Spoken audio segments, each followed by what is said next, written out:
Captain Elena Volkov, you will never fly combat missions. The words hung in the air like a death sentence as Colonel Marcus Brennan slammed the recruitment file shut.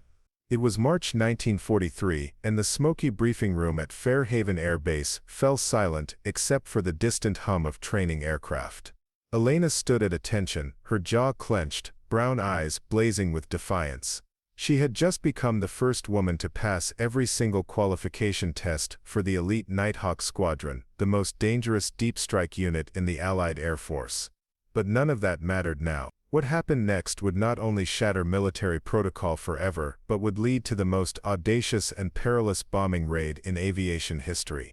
Before we jump back in, tell us where you're tuning in from, and if this story touches you, make sure you're subscribed, because tomorrow I've saved something extra special for you. Elena Volkov had dreamed of flying since she was 7 years old, watching her father's crop duster dance across the wheat fields of their family farm in Nebraska. Unlike other girls her age who played with dolls, Elena spent her afternoons building model airplanes and studying flight manuals. Her father, Viktor Volkov, a former Russian pilot who had fled the revolution, recognized his daughter's passion and secretly began teaching her to fly when she turned 16.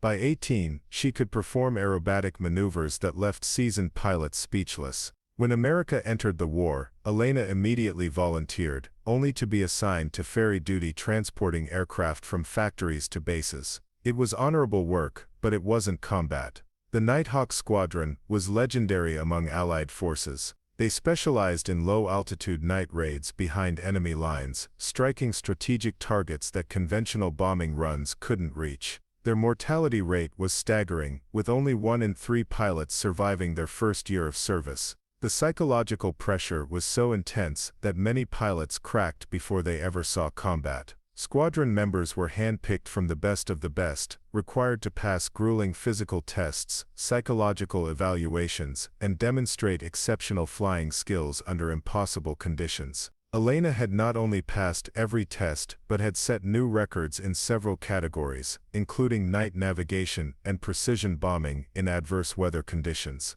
Colonel Brennan represented the old guard of military thinking. A decorated World War I veteran with 30 years of service, he believed the cockpit of a combat aircraft was no place for a woman, regardless of her qualifications. His opposition wasn't just professional disagreement, it was personal conviction rooted in decades of military tradition.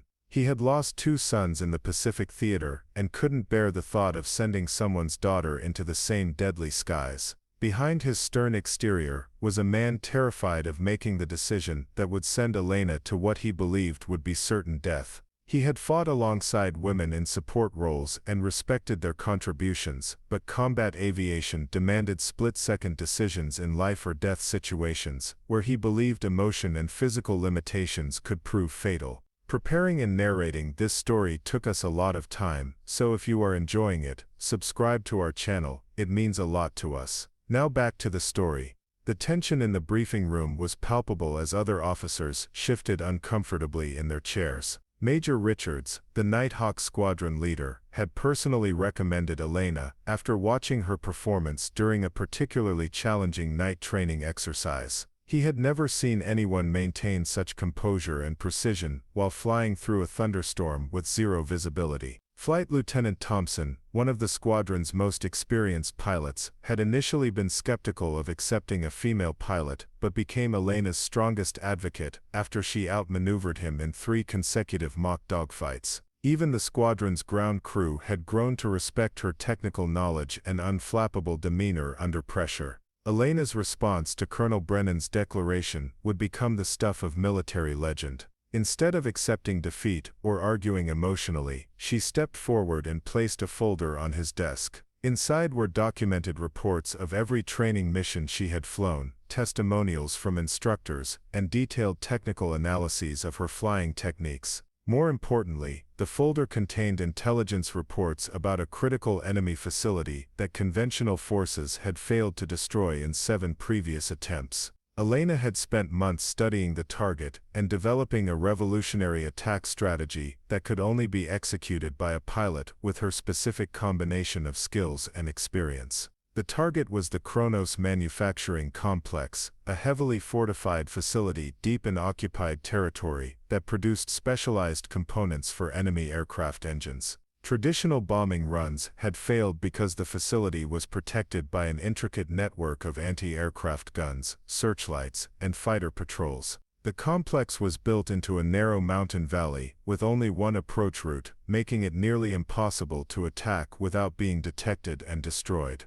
Elena's plan involved a technique she had developed during her ferry flights, using natural weather patterns and terrain features to mask aircraft signatures and approach targets from seemingly impossible angles. Her strategy required flying at extremely low altitude, through treacherous mountain passes during the most dangerous weather conditions possible.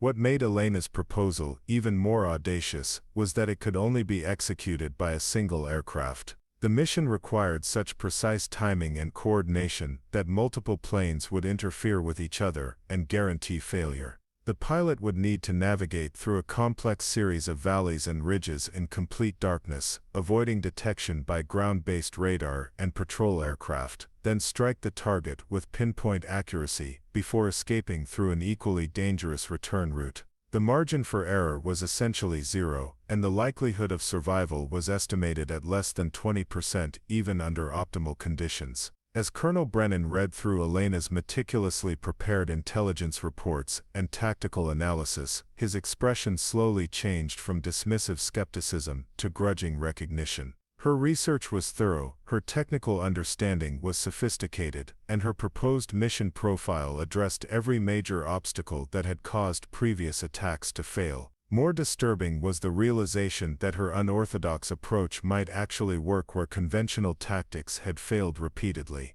The enemy facility was producing enough specialized components to keep their entire Eastern Fighter Wing operational, and destroying it could significantly impact their defensive capabilities across multiple theaters of operation. The briefing room remained silent as Colonel Brennan weighed the impossible decision before him. Military protocol demanded that he reject Elena's proposal and maintain the traditional exclusion of women from combat roles. But military necessity suggested that her unconventional plan might be the only viable option for eliminating a critical enemy target that was costing Allied lives every day. It remained operational. The choice he made in the next few minutes would not only determine Elena's fate but would potentially change the course of military history and challenge fundamental assumptions about women in combat that had persisted for generations. The silence stretched for what felt like eternity before Colonel Brennan finally spoke. "Miss Volkov, your tactical analysis is comprehensive."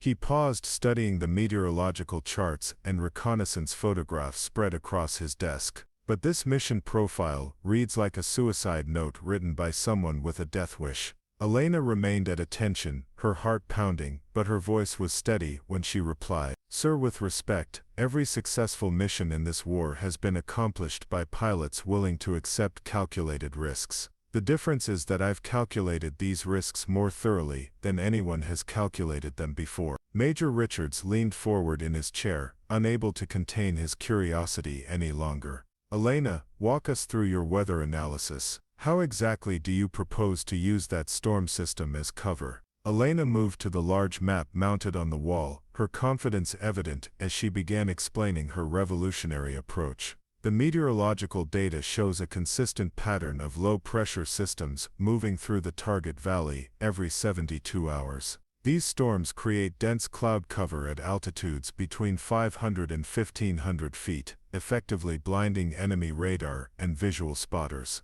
More importantly, the electrical activity in these storms interferes with radio communications, meaning enemy units can't coordinate their defensive response." Flight Lieutenant Thompson, despite his growing respect for Elena's abilities, voiced the concern everyone was thinking. "But flying through an electrical storm at that altitude is practically impossible. The turbulence alone would tear most aircraft apart, and the lightning strikes could disable your instruments or worse." Elena nodded, acknowledging the danger. "That's exactly why no one expects an attack during these conditions. I've been studying the electrical patterns, and there are brief windows of relative stability that last approximately 4 to 6 minutes. That's enough time to reach the target if the approach is executed with perfect precision. Colonel Brennan set down the meteorological report and fixed Elena with a penetrating stare. You're asking me to approve a mission that violates every safety protocol we've established, using weather conditions that we've specifically prohibited for flight operations, to attack a target that 7 previous missions have failed to destroy. And you want to do it alone, in a single aircraft, with no backup or support.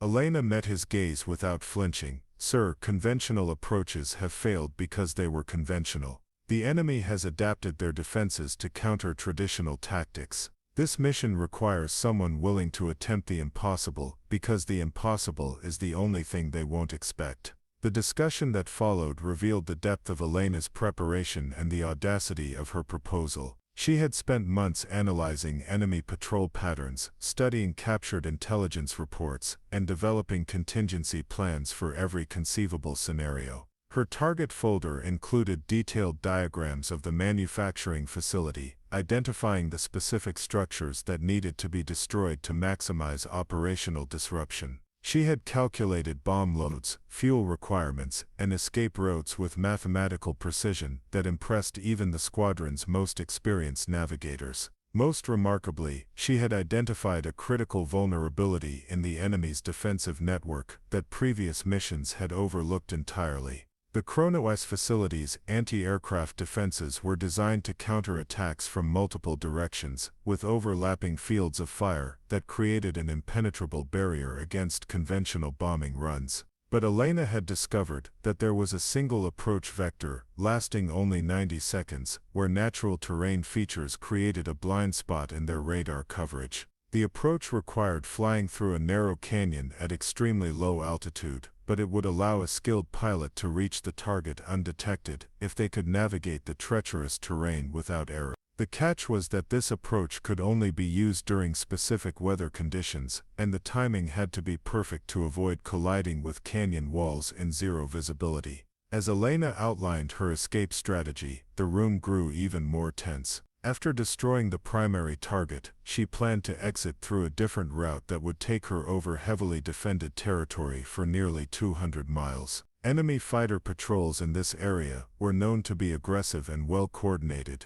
and the likelihood of encountering opposition was nearly 100%. Elena's plan relied on using the same storm system that provided cover for the approach to mask her retreat, but she would be flying damaged aircraft through hostile airspace with limited fuel and potentially compromised navigation equipment. Major Richards asked the question that everyone was thinking, but no one wanted to voice. Elena, even if everything goes perfectly with the attack itself, how do you expect to survive the return flight? Our intelligence indicates at least 3 enemy fighter squadrons operate in that sector, and they've shot down every Allied aircraft that's attempted to transit that airspace in the past 6 months. Elena's response revealed both her courage and her pragmatism. Sir, survival isn't guaranteed on any combat mission, but this target is producing components for enemy aircraft that are killing our pilots every day. If destroying this facility saves even 10 Allied lives, then the risk to one pilot is justified.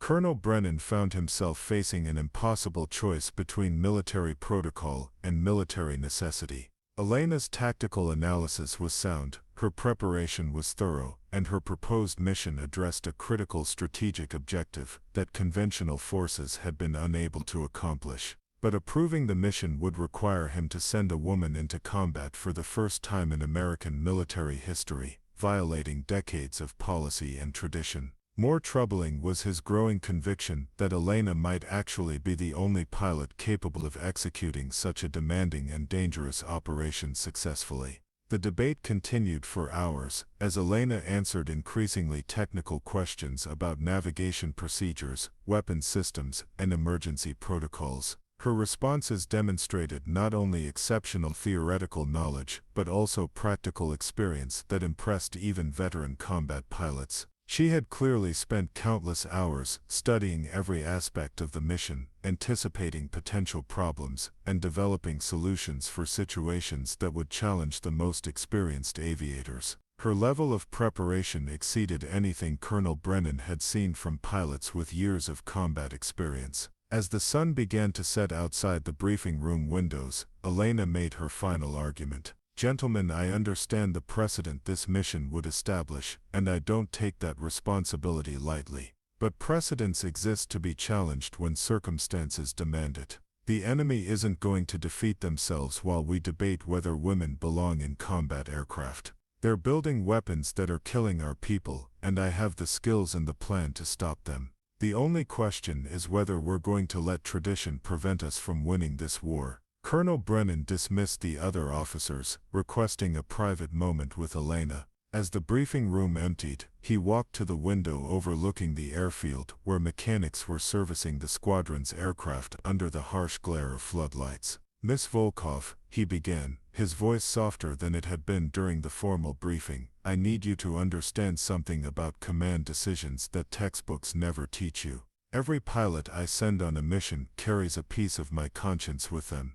When they don't come back, I'm the one who has to write letters to their families explaining why their sacrifice was necessary. Elena remained standing, sensing that this conversation would determine not just her immediate future, but potentially the future of women in military aviation. Sir, I appreciate the weight of command responsibility, but with respect, that burden shouldn't be heavier, because I'm a woman. Every male pilot you've sent on dangerous missions had mothers, wives, sisters, and daughters who mourned their loss. The pain of losing a pilot isn't determined by their gender, it's determined by their value as human beings and their contribution to our mission. The colonel turned from the window, studying Elena's face in the dim light. You're asking me to make a decision that will reverberate far beyond this base, far beyond this war. If I approve this mission, and you succeed, it will change how the military views women's capabilities forever. If I approve it, and you fail, it will reinforce every argument against women in combat for the next 50 years. That's an enormous burden to place on a single mission. Elena's response revealed the depth of her understanding about the broader implications of her request. Sir, that burden already exists. Women are already proving themselves in factories, in support roles, in every aspect of this war. The only question is whether we're going to acknowledge their capabilities or continue pretending they don't exist. Colonel Brennan sat down heavily in his chair, suddenly looking older than his 53 years. Elena, I'm going to share something with you that I've never told another soul. My daughter Margaret wanted to be a pilot. She was brilliant, fearless, and probably more naturally gifted than half the men that trained over the years. She died in a factory accident in 1941, building engines for the aircraft she was never allowed to fly. Every time I look at you, I see her spirit, her determination, her refusal to accept limitations that society placed on her potential. The revelation hung in the air between them, explaining the complex emotions that had driven Colonel Brennan's resistance to Elena's proposal. His opposition wasn't rooted in simple prejudice, but in a father's protective instinct and a commander's fear of making decisions that would send someone else's daughter into mortal danger. Elena understood that she wasn't just fighting for her own opportunity to serve, but carrying the dreams of countless women who had been denied similar chances throughout history. Colonel Elena said quietly, your daughter's sacrifice in that factory was no less important than any pilot's sacrifice in combat. She died building the tools we need to win this war, and her contribution matters just as much as any mission I might fly. But her death doesn't honor her memory if we use it as a reason to deny other women the chance to serve according to their abilities rather than their gender. The conversation continued deep into the night as Colonel Brennan wrestled with the decision before him. He shared stories of combat missions gone wrong, of pilots who never returned, of the crushing responsibility of command in wartime. Elena listened respectfully, but never wavered in her conviction that she was ready to accept the same risks that male pilots faced routinely.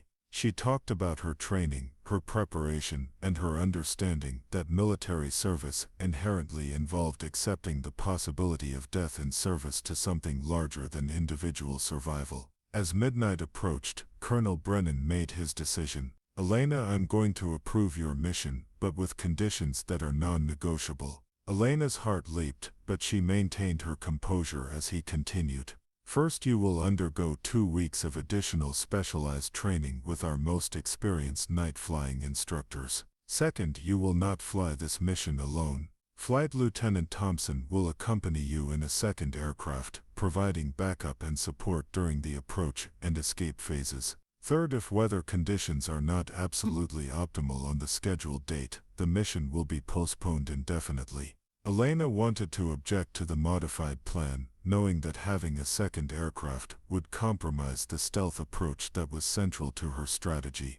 But she also recognized that Colonel Brennan was already taking an enormous risk by approving the mission at all, and pushing for additional concessions might cause him to reconsider entirely. Sir, I accept your conditions, but I request that Lieutenant Thompson's role be limited to providing distant support rather than accompanying me through the most dangerous phases of the approach. The narrow canyon approach I've identified can only accommodate a single aircraft safely. Colonel Brennan nodded, having expected this request, agreed. Thompson will maintain position outside the target area and provide assistance during your escape if needed. But Elena, I want you to understand that this mission represents more than just a tactical objective. You're going to be watched by everyone in the military, from junior enlisted personnel to the highest levels of command. Success or failure, your performance will influence policy decisions about women in combat for decades to come.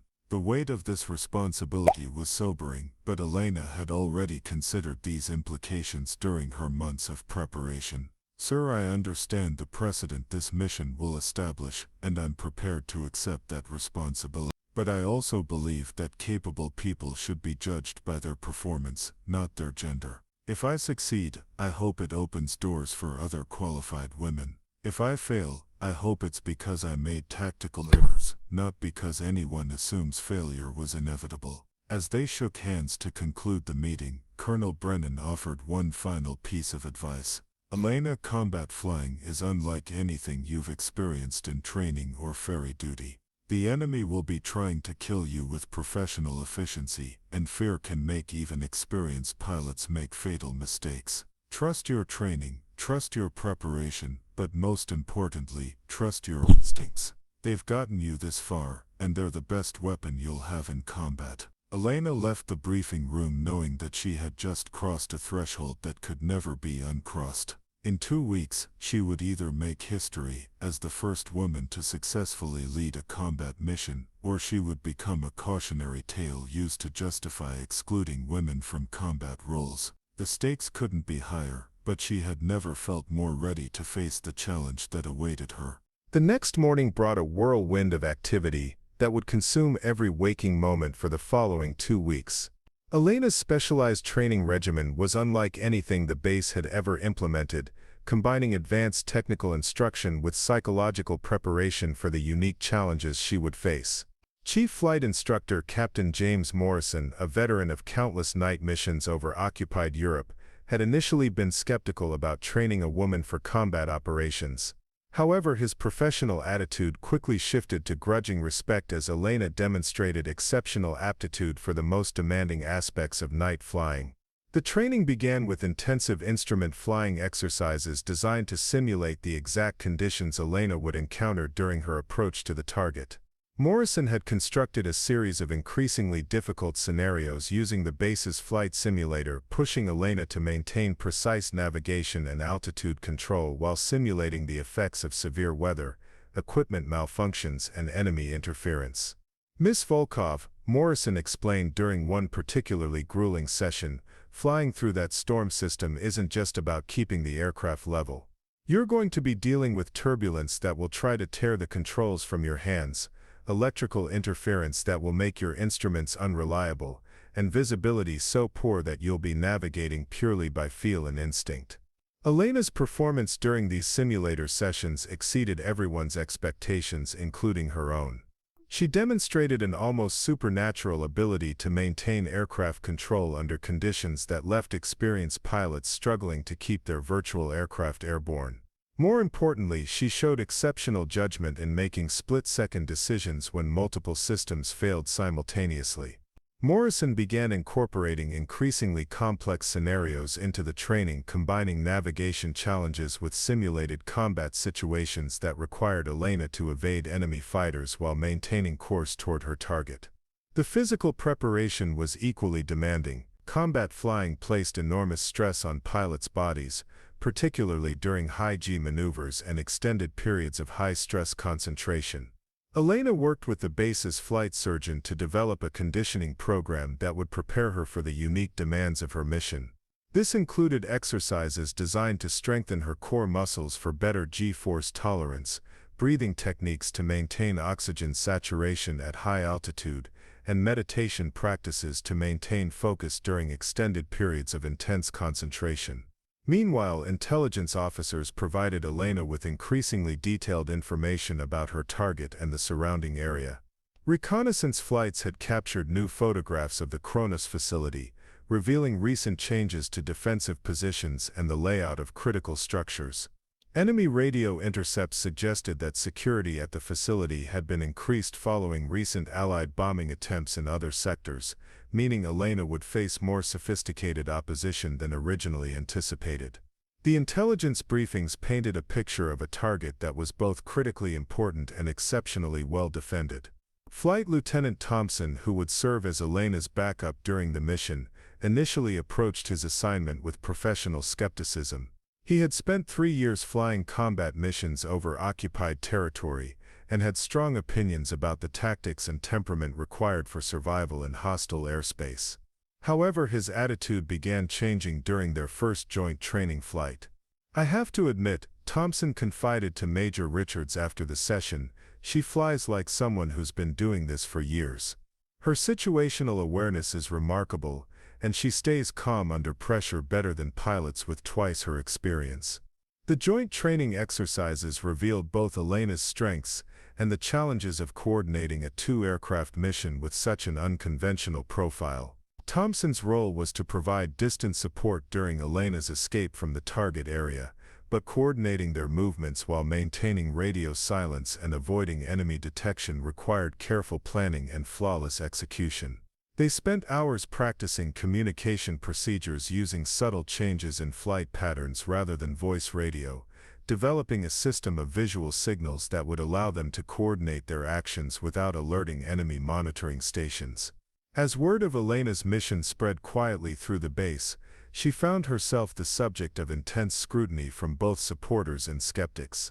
Some personnel viewed her as a trailblazer who was finally breaking barriers that should never have existed in the first place. Others questioned whether the military was compromising its effectiveness by allowing political considerations to influence tactical decisions. Elena handled both praise and criticism with equal grace, focusing on her preparation while avoiding the distractions of base politics and speculation about her chances of success. The technical aspects of mission planning revealed the incredible complexity of Elena's proposed operation. Weather forecasters provided detailed analysis of storm patterns over the target area, identifying optimal windows for the attack based on wind conditions, cloud cover, and electrical activity. Weapons specialists calculated precise bomb loads and fusing requirements to maximize damage to the manufacturing facility while ensuring Elena's aircraft could maintain the performance characteristics needed for her escape route. Navigation experts plotted backup courses and emergency landing sites in case Elena encountered unexpected problems during her return flight. Perhaps most challenging was the psychological preparation for combat. Elena had flown thousands of hours in training and ferry operations, but she had never faced an enemy actively trying to kill her. Combat veterans like Morrison and Thompson shared their experiences, describing the unique stresses of flying while under fire and the psychological techniques they had developed to maintain effectiveness in life-or-death situations. "The hardest part," Thompson explained, "isn't the fear of dying. It's maintaining focus on your mission objectives when every instinct is telling you to run for safety." Elena's preparation included extensive study of enemy tactics and capabilities. Intelligence reports described the types of aircraft she might encounter, their performance characteristics, and the typical engagement patterns used by enemy pilots in the target area. She memorized the locations of radar installations, anti-aircraft gun positions, and patrol routes that could threaten her mission. More importantly, she developed contingency plans for different types of enemy contact, from lone patrol aircraft to coordinated attacks by multiple fighters. As the 2 weeks of intensive preparation drew to a close, Elena felt more ready than she had ever felt for any challenge in her life. Her technical skills had been honed to a razor edge, her physical conditioning was optimal, and her understanding of the mission requirements was comprehensive. But beneath her confidence lay the sobering awareness that all the preparation in the world couldn't eliminate the fundamental risks of her undertaking. In 72 hours, she would either prove that women belonged in combat aviation, or she would join the list of pilots who had attempted the impossible and paid the ultimate price for their courage. Dawn broke gray and threatening on March 15, 1943, as Elena stood on the tarmac beside her aircraft, a modified P-38 Lightning that had been specially equipped for the mission. The weather forecast was perfect for her purposes, with the predicted storm system moving into position exactly as the meteorologists had calculated. Heavy clouds were already building on the horizon, and the barometric pressure was dropping rapidly, creating the ideal conditions for the electrical disturbances that would mask her approach to the target. Elena ran her hands along the aircraft's fuselage, checking for any signs of damage or mechanical issues that could compromise the mission. Chief Mechanic Sergeant Rodriguez had spent the previous night making final adjustments to Elena's aircraft, optimizing every system for peak performance. "She's running perfectly, Captain," he reported, using Elena's recently granted field promotion that had come with mission approval. "I've personally tested every instrument, checked every connection, and loaded your ordnance according to the exact specifications. The fuel load will give you approximately 30 minutes of reserve beyond your calculated requirements, which should be sufficient for minor course corrections or brief evasive maneuvers." Elena nodded her appreciation, knowing that her survival might depend on Rodriguez's meticulous attention to detail. The pre-flight briefing took place in the same room where Elena had first presented her mission proposal 2 weeks earlier. Colonel Brennan reviewed the final intelligence reports, weather updates, and communication procedures with Elena and Flight Lieutenant Thompson. Recent reconnaissance flights had confirmed that enemy activity around the target remained consistent with previous patterns, but there were troubling reports of increased fighter patrols in the escape corridor that Elena would need to transit during her return flight. "The intelligence is as current as we can make it," Brennan explained, "but remember that the situation on the ground changes constantly. Trust your training but be prepared to adapt if you encounter unexpected opposition." Elena's final equipment check revealed the full extent of her mission's complexity. In addition to her standard flight gear, she carried specialized navigation instruments designed for low-altitude flying in severe weather, emergency survival equipment, in case she was forced to abandon her aircraft behind enemy lines, and communication devices that would allow her to coordinate with Allied resistance groups if escape and evasion became necessary. The weight of this equipment was carefully calculated to maintain her aircraft's performance characteristics, while providing maximum capability for survival in hostile territory. The most sobering part of the briefing involved Elena's instructions in case she was shot down and captured. Intelligence officers had provided her with detailed information about enemy interrogation techniques, and the critical importance of protecting classified information about Allied capabilities in future operations. Elena understood that if captured, she would face unique challenges as the first woman combat pilot, potentially becoming a valuable propaganda asset for enemy forces. The thought was disturbing, but she pushed such concerns aside, focusing on the mission objectives that had brought her to this point. As Elena suited up for the flight, she was joined by Flight Lieutenant Thompson, who would take off 30 minutes after her departure and position himself along her planned escape route. Their final coordination session reviewed the subtle communication signals they would use to coordinate their actions without alerting enemy monitoring stations to their presence. Thompson's aircraft was equipped with additional fuel tanks and air-to-air weapons, optimized for the fighter escort role rather than Elena's precision ground attack mission. Remember, Thompson cautioned, if you encounter serious opposition during your escape, don't try to fight your way out alone. Signal for assistance, and I'll be there as quickly as possible. Elena's parents had not been informed about the mission, officially classified at the highest levels of secrecy. Only a handful of personnel knew the full details of what Elena was attempting, and they had all sworn oaths of confidentiality that would persist long after the war ended. Elena had written letters to her family and friends, to be delivered only in the event that she failed to return from the mission. These letters expressed her love, her pride in serving her country, and her hope that her sacrifice, if necessary, would contribute to victory and the eventual expansion of opportunities for women in military service. The final weather update confirmed that conditions were developing exactly as predicted.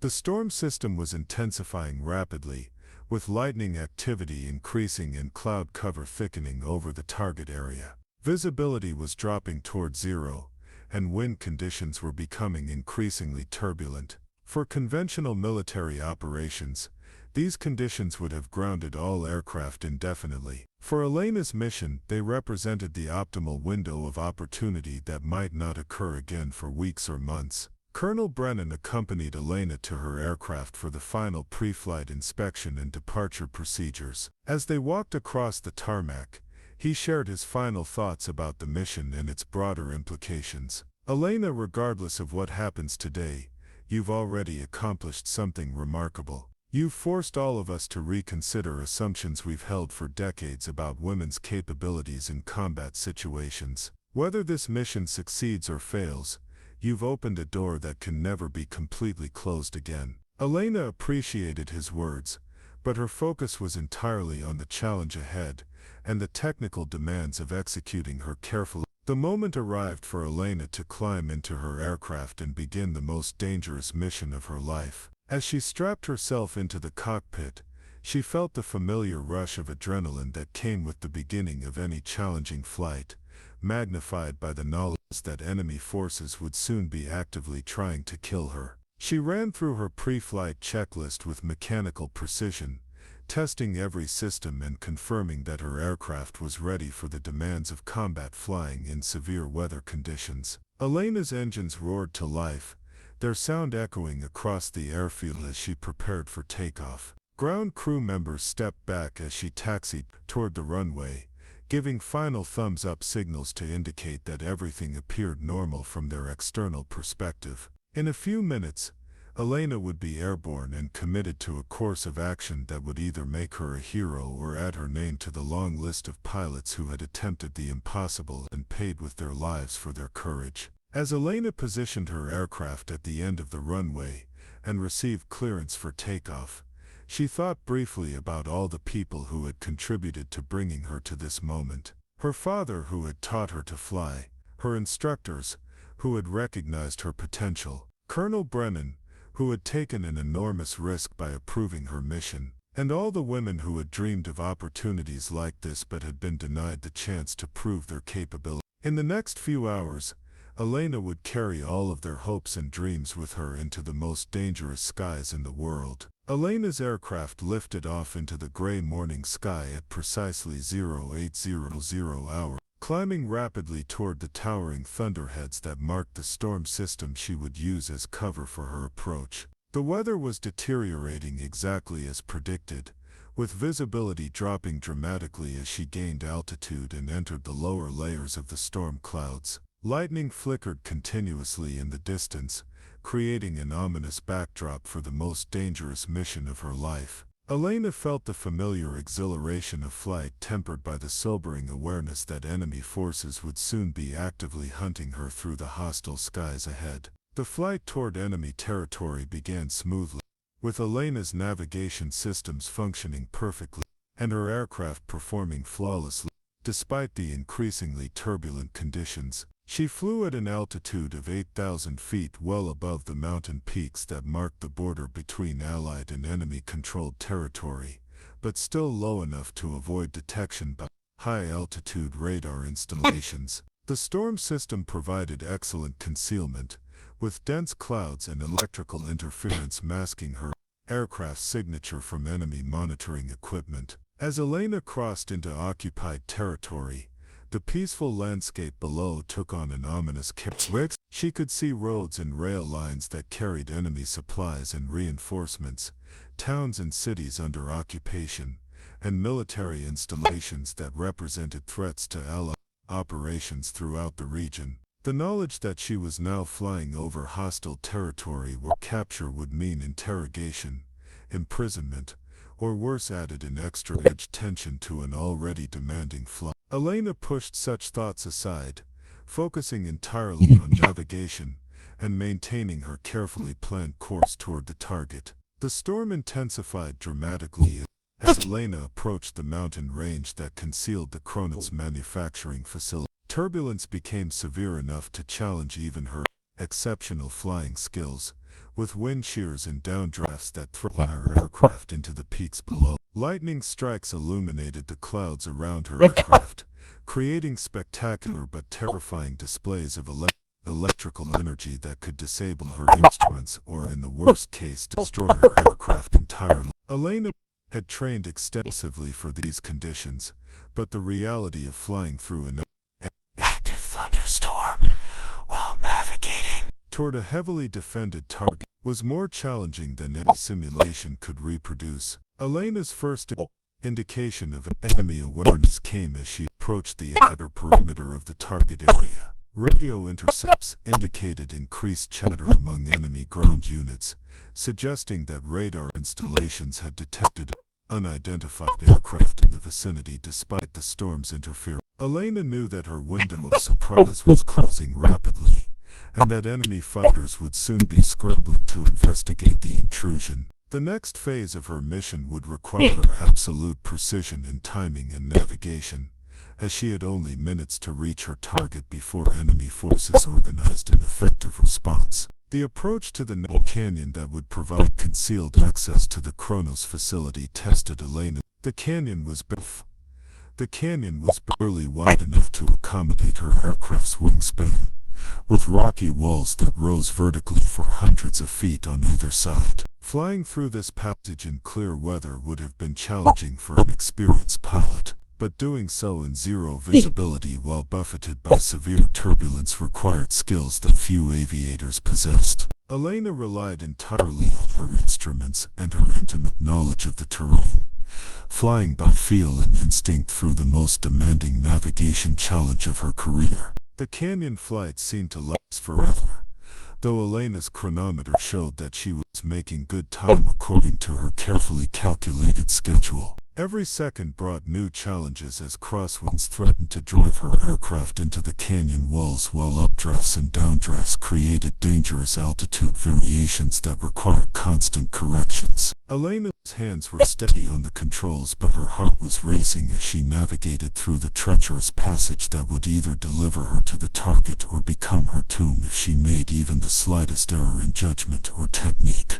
Enemy anti-aircraft fire began erupting around Elena's position as she emerged from the canyon and began her final approach to the manufacturing facility. Despite the storm's interference, enemy gunners had managed to track her approximate position and were filling the sky with explosive shells and tracer rounds. Elena threw her aircraft into violent evasive maneuvers, using the storm's turbulence to mask her movements while maintaining course toward her target. The facility was now visible through the rain and cloud, a sprawling complex of buildings and structures that represented a critical component of enemy war production. Elena's bombing run required split-second time and absolute precision to achieve maximum effectiveness. She had identified specific buildings within the complex that housed the most critical manufacturing equipment, and her bomb load was calculated to destroy these targets while minimizing the risk to civilian workers who might be present in other areas of the facility. As anti-aircraft fire intensified around her aircraft, Elena steadied her approach and prepared to release her ordnance at exactly the right moment to ensure optimal target coverage and destruction. The release point arrived with startling suddenness as Elena's aircraft screamed toward the target at maximum speed. She toggled her bomb release mechanisms at precisely the calculated moment, feeling her aircraft lurch upward as the heavy ordnance separated and began its descent toward the manufacturing buildings below. Elena immediately threw her aircraft into a violent climbing turn, using every bit of her engine's power to escape the target area before enemy fighters could intercept her or ground-based weapons could achieve a killing hit. The explosions behind her confirmed that Elena's bombing run had achieved its objectives, with secondary blasts indicating that she had successfully destroyed critical manufacturing equipment and raw material stockpiles. The Chrono facility was now erupting in a series of devastating explosions that lit up the storm clouds and sent massive columns of smoke and flame into the sky. Elena allowed herself a brief moment of satisfaction as she realized that months of planning and preparation had culminated in the successful destruction of a target that had resisted 7 previous Allied attacks. But her elation was short-lived as enemy fighters appeared through the storm clouds, their pilots determined to prevent her escape and exact revenge for the devastating blow she had just dealt to their war production capabilities. The first enemy aircraft to engage Elena was a skilled pilot flying a high-performance interceptor designed specifically for operations in adverse weather conditions. Unlike the obsolete fighters that Allied intelligence had predicted she might encounter, this aircraft was fast, maneuverable, and equipped with advanced instruments that allowed effective combat flying even in the severe storm conditions. Elena found herself in a deadly game of cat and mouse as she attempted to use the storm's turbulence and poor visibility to evade her pursuer while maintaining course toward her planned escape route. Elena's evasive maneuvers pushed both her aircraft and her physical endurance to their absolute limits. She dove through cloud layers, climbed through violent updrafts, and executed complex turning maneuvers that would have been impossible in clear weather but were barely manageable in the chaotic conditions created by the thunderstorm. Her pursuer matched her move for move, demonstrating exceptional skill and determination that suggested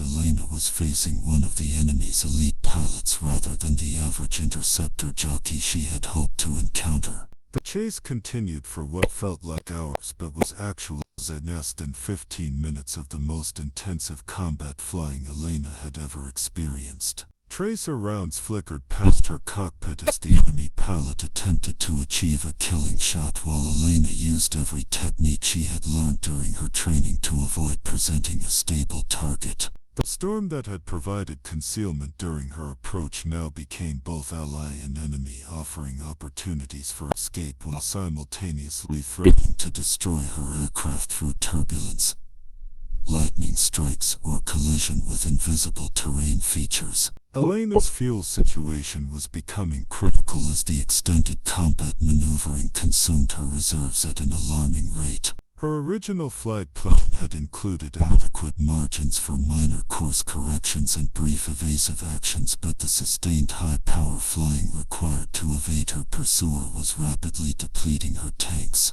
Elena realized that she would need to either eliminate her opponent quickly or find a way to break contact and escape, because continuing the engagement much longer would leave her without sufficient fuel to reach Allied territory.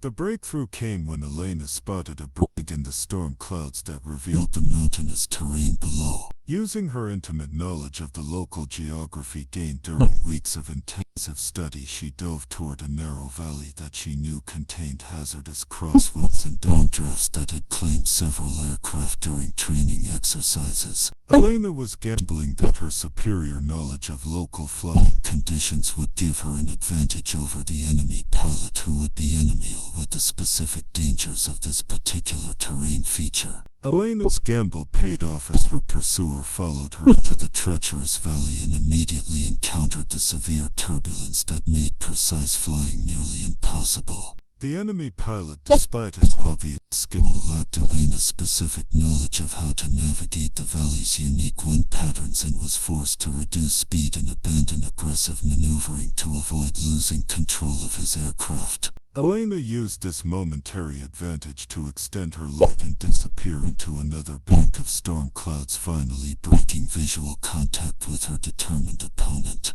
The escape from the immediate combat zone marked the beginning of the most dangerous phase of Elena's mission. She now had to navigate 200 miles of hostile airspace while low on fuel and potentially facing additional enemy fighters. Her route took her over heavily defended territory where Allied aircraft had been consistently intercepted and destroyed during previous missions. Elena flew at a minimum altitude to avoid radar detection, using terrain features and the continuing storm system to mask her presence while maintaining course toward the safety of Allied-controlled airspace. Elena's navigation during this phase of the flight required exceptional skill and judgment, as she had to balance the need for concealment against the demands of fuel conservation and time management. Flying too low risked collision with terrain features that were invisible in the storm conditions, while flying too high would expose her to radar detection and fighter interception. Elena threaded the needle between these competing dangers, using her instruments and dead reckoning to maintain an optimal flight profile that would hopefully deliver her to safety with minimal fuel reserves. Elena's fuel gauge registered dangerously low levels as she continued her flight through hostile territory, each mile bringing her closer to safety but also closer to the point where her engines would simply stop running. The storm that had protected her during the attack was beginning to dissipate, which meant improved visibility for enemy fighters but also better flying conditions that would allow her to optimize her aircraft's fuel consumption. Elena carefully adjusted her engine settings and flight altitude to achieve maximum range, knowing that every gallon of fuel she could conserve might make the difference between reaching Allied territory and being forced to attempt an emergency landing behind enemy lines. The radio chatter Elena monitored through her emergency communication equipment painted a picture of intense enemy activity throughout the region. Fighter squadrons were being scrambled from multiple bases, ground-based radar installations were reporting unidentified aircraft contacts, and air defense units were being placed on maximum alert. Elena realized that her successful attack on the Kronos facility had triggered a massive enemy response designed to prevent her escape and capture or kill the pilot responsible for such a devastating blow to their war production capabilities. Flight Lieutenant Thompson's voice crackled through Elena's headphones as he reported his position along her planned escape route. "Phoenix, this is Guardian," he transmitted using their agreed-upon code names. "I'm in position at Rally Point Charlie, fuel and weapon status green. Multiple enemy contacts reported in your vicinity. Recommend you maintain radio silence and proceed to alternate route Delta if possible." Elena acknowledged the transmission with a brief click of her microphone, grateful to know that backup was available but aware that Thompson's assistance would only be effective if she could survive long enough to reach his position. The landscape below Elena's aircraft gradually changed from the mountainous terrain surrounding the target area to rolling hills and forests that marked the transition zone between enemy and Allied territory. This region was particularly dangerous because it contained the heaviest concentration of enemy fighter bases and air defense installations, positioned to intercept Allied bombers attempting to strike targets deeper in occupied territory. Elena knew that dozens of enemy pilots were now airborne and hunting for her, guided by radar controllers who were coordinating a systematic search pattern designed to prevent any aircraft from escaping their net. Elena's first encounter with the organized search effort came as she approached a major river valley that marked an important geographical checkpoint on her route home.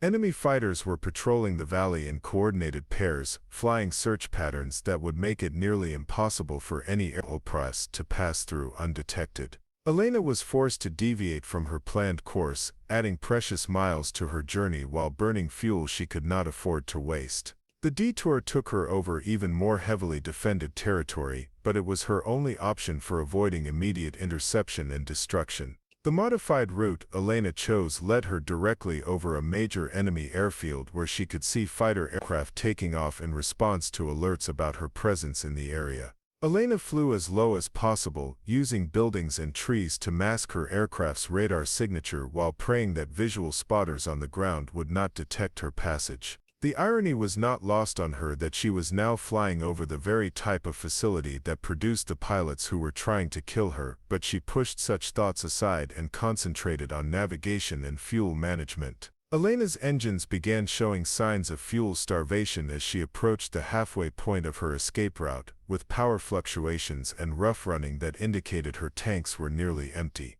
She switched to her reserve fuel system, knowing that she now had perhaps 30 minutes of flying time remaining before her aircraft would be forced to the ground whether she had reached safety or not.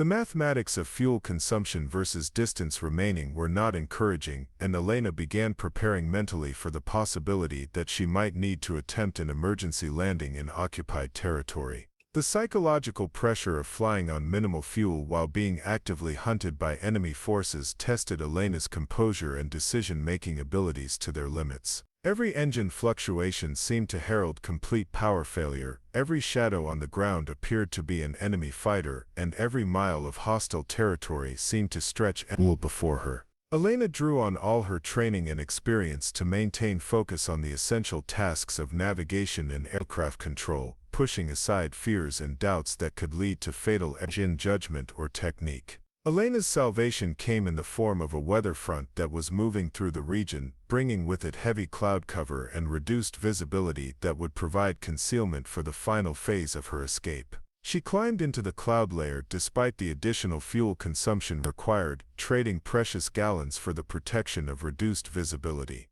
The clouds also brought turbulence that made flying more demanding, but Elena welcomed the challenge because the same conditions that tested her skills would make it nearly impossible for enemy fighters to locate and attack her aircraft. The radio beacon from Allied territory began registering on Elena's navigation equipment as she approached the border region, providing the first solid confirmation that she was on course and within range of safety. However, this area was also the most heavily patrolled section of the entire escape route, with enemy fighters stationed specifically to intercept Allied aircraft attempting to return from missions over occupied territory. Elena knew that the next 30 minutes would determine whether her successful attack would be followed by a safe return or whether she would join the list of pilots who had completed their missions but died during the escape phase of their operations. Elena's fuel warning lights illuminated as her engines began running on fumes, indicating that she had perhaps 10 minutes of powered flight remaining before complete fuel exhaustion. The Allied border was still 15 miles away, a distance that would normally require 12 minutes of flight time under optimal conditions. Elena realized that she would need to execute a perfect glide profile if her engines quit before she reached friendly territory. Balancing altitude and airspeed to maximize her aircraft's gliding range while maintaining enough control authority to avoid enemy fighters or ground fire during her final approach to safety. The tension in Elena's cockpit was almost unbearable as she monitored her fuel gauges, navigation instruments, and radio equipment while scanning the skies around her aircraft for signs of enemy fighter.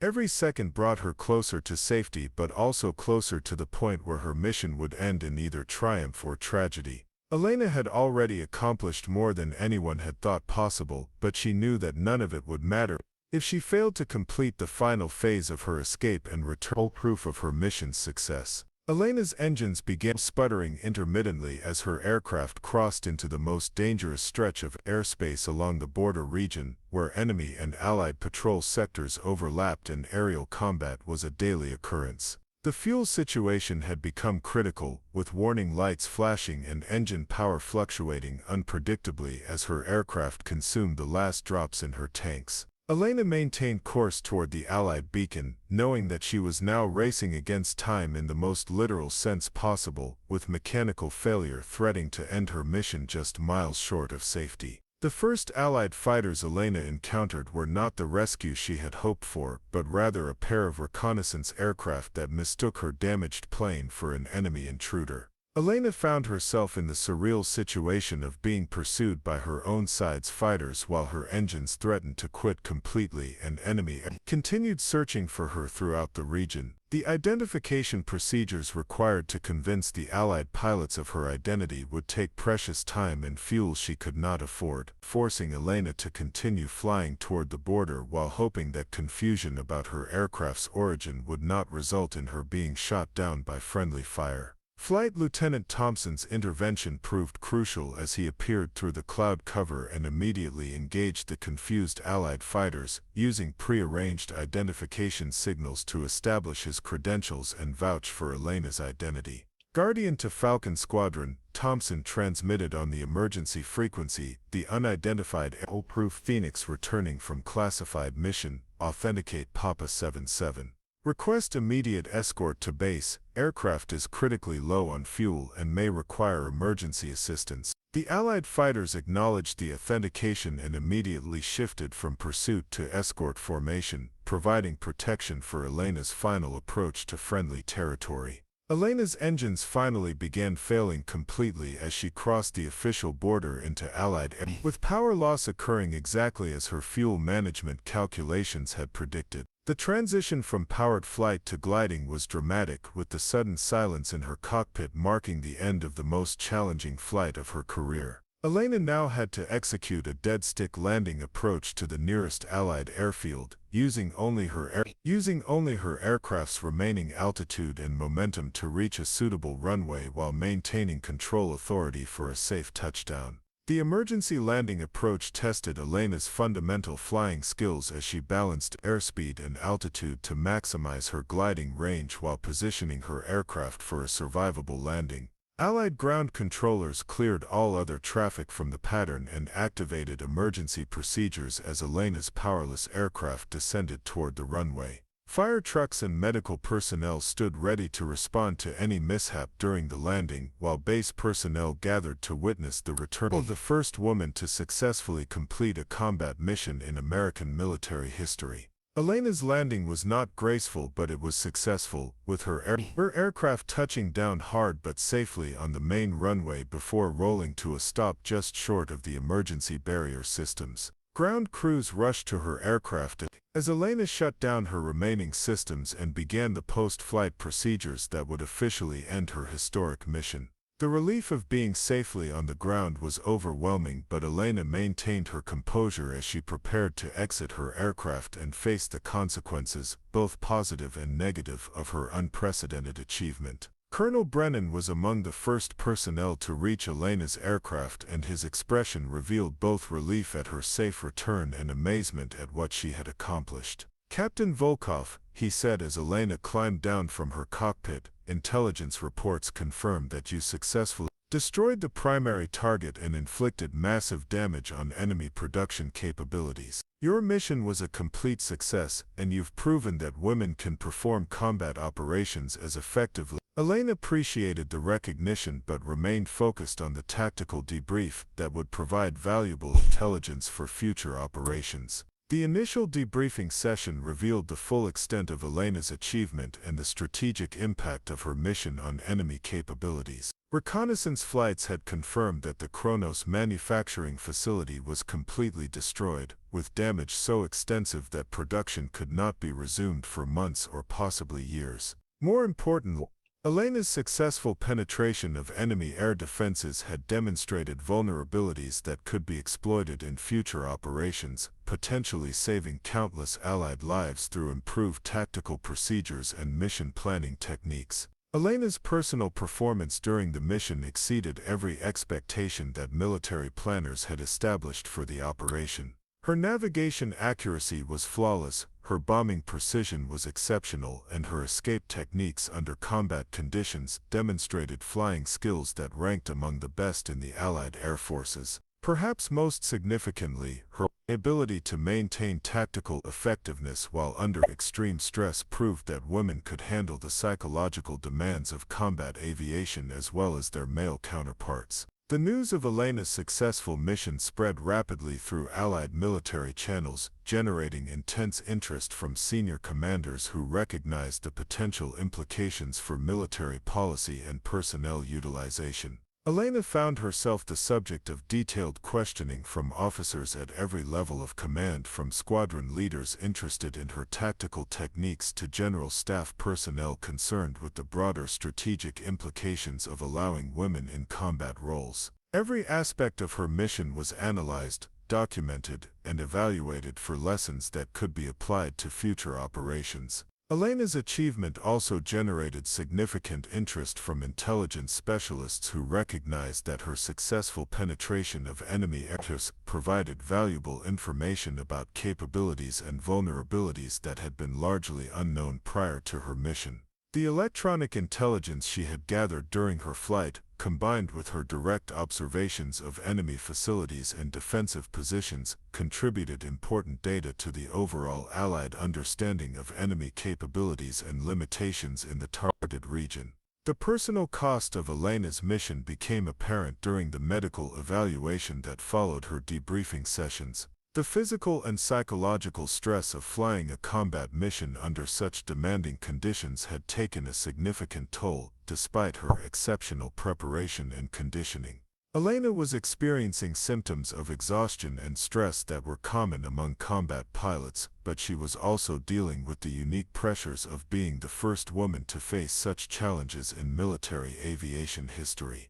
As Elena rested in the base medical facility, she reflected on the broader implications of what she had accomplished and the doors that her success might open for future generations of women in military service. Her mission had proven that women could perform combat operations effectively, but she also understood that her individual success would need to be followed by systematic changes in military policy and training procedures if women were to have meaningful opportunities to serve in combat roles throughout the armed forces. The intelligence reports arriving at Allied headquarters in the days following Elena's mission painted a picture of devastating impact that exceeded even the most optimistic projections for her operation. Enemy radio intercepts revealed panic among production managers, desperate attempts to relocate critical manufacturing equipment, and significant delays in aircraft engine production that would affect enemy air operations for months to come.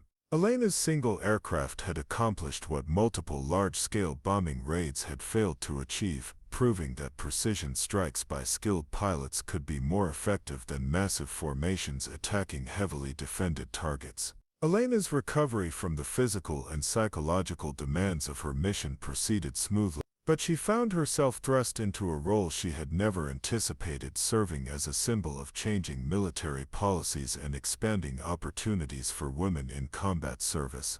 High-ranking officers from throughout the Allied command structure visited the base to meet with Elena personally, seeking to understand how her exceptional performance might be replicated and scaled to include other qualified women in similar roles. The attention was flattering but also overwhelming for someone who had simply wanted to contribute her skills to the war effort. The political implications of Elena's success created intense debate within military leadership circles about the future role of women in combat operations. Progressive officers argued that Elena's achievement demonstrated the folly of excluding qualified women from combat roles based solely on gender, while traditionalists maintained that her exceptional performance was an anomaly that should not be used to justify widespread policy changes. Elena found herself caught in the middle of these debates, trying to maintain focus on her military duties while becoming an unwitting spokesperson for broader social changes. Colonel Brennan faced his own challenges as reports of Elena's mission reached higher levels of command, with some superior officers questioning his decision to approve such an unprecedented operation. However, the undeniable success of the mission and the valuable intelligence it had provided gave Brennan strong grounds to defend his choice. More importantly, Elena's performance had vindicated his assessment that individual merit should outweigh traditional gender restrictions when determining assignments for critical military operations. The ripple effects of Elena's mission extended far beyond military circles as news of her achievement, though heavily censored for security reasons, began filtering through various channels to the broader public. Women working in defense plants and support roles found renewed motivation in knowing that one of their own had successfully completed a combat mission previously thought impossible for a pilot. The psychological impact of Elena's success provided a morale boost that contributed to increased production and effectiveness throughout the war effort. Elena's fellow pilots in the Nighthawk Squadron responded to her achievement with a mixture of pride, respect, and professional curiosity about the tactical innovations she had developed during her mission. Flight Lieutenant Thompson, who had provided crucial support during her escape, became one of Elena's strongest advocates for the integration of women into combat aviation roles. "I've flown with some of the best pilots in the Allied Air Forces," Thompson told anyone who would listen, and Elena's performance under combat conditions was as good as any I've ever witnessed. The technical aspects of Elena's mission provided valuable lessons for improving future operations against heavily defended targets. Her innovative use of weather systems for concealment, her precise navigation through challenging terrain, and her dispatch management of fuel and ordnance under combat conditions all contributed to the development of new tactical doctrines that would benefit Allied operations throughout the war. Military planners began incorporating Elena's techniques into training programs for other pilots facing similar challenges. Elena's success also had unintended consequences for enemy planning and defensive strategies. Intelligence reports indicated that enemy commanders were now forced to consider the possibility of precision attacks during weather conditions they had previously considered safe from Allied operations. This uncertainty required them to maintain higher states of risk and deploy defensive resources less efficiently, creating opportunities for other Allied operations throughout the theater. The personal toll of Elena's newfound fame became apparent. She struggled to balance her desire to continue serving as a combat pilot with the demands of and broader policy changes within the military establishment. Elena had enlisted to serve her country as a pilot, not to become a symbol of social progress, but she recognized that her unique position kept her responsibilities that extended beyond individual military service. She began working with military leadership to develop training and evaluation procedures that would allow other qualified women to follow in her footsteps. Elena's correspondence with her family revealed both pride in her achievement and concern about the attention her mission had generated. Her father Victor wrote expressing his amazement at her success while acknowledging that she had far exceeded anything he had imagined possible when he first taught her to fly as a teenager.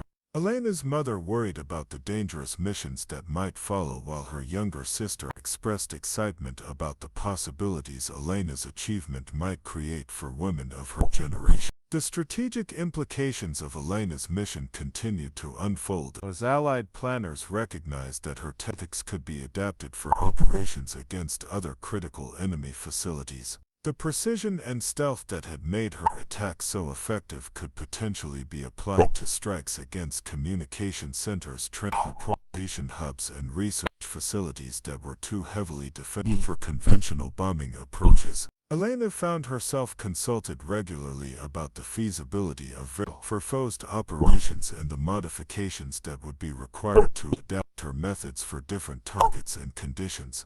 Elena's relationship with the media remained carefully controlled by military censors who recognized both the propaganda value of her achievement and the security risks associated with revealing too much information about her methods and capabilities.